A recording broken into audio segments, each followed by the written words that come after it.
Kinnis raawwateera namoota hundaa tulfaate xinnaan guddaan salphateera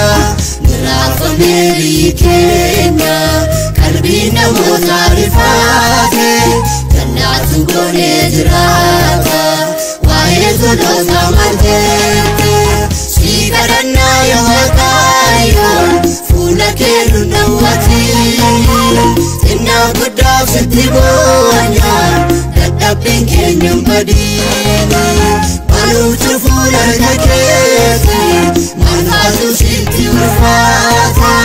waa'ee keenyaa sitti dhiisne maaloo nuuf kenni furmaata.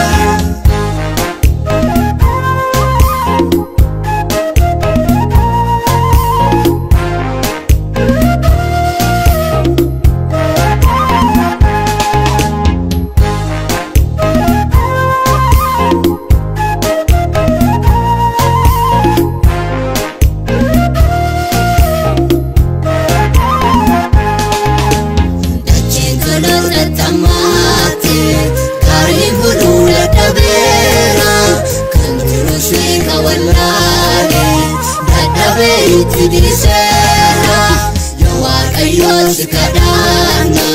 dhaalataan nuuf guddaatu kana koomee dhageessisu dhiyaasuun nuuf dhalaatu faalalataan ni dandeessa siitu beekama togeessa kottu jennaa ijoollee kee nuuf argamii adaraate faalalataan ni dandeessa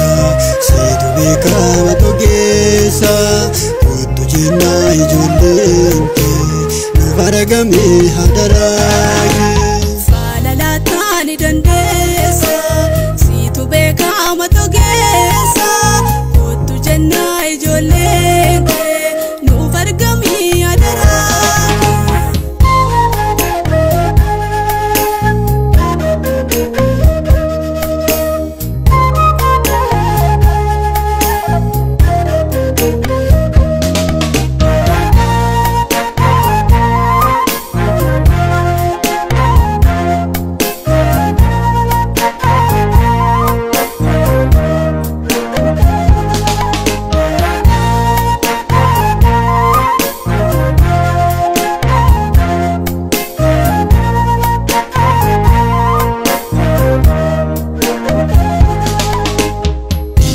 Fanye kamada omana gana malato nagana maborera enyuka nagadratu yo amate somamiti kankenya dali sibira nagabusi na fakenya umamni kere masera dala kamna sibirasi indrana mirkaketi Bekabiya bagari kanu farmus nafiri Dala kamna sibirati indrana mirkaketi Bekabiya bagari kanu farmus nafiri Dala kamna sibirati indrana mirkaketi Bekabiya bagari kanu farmus nafiri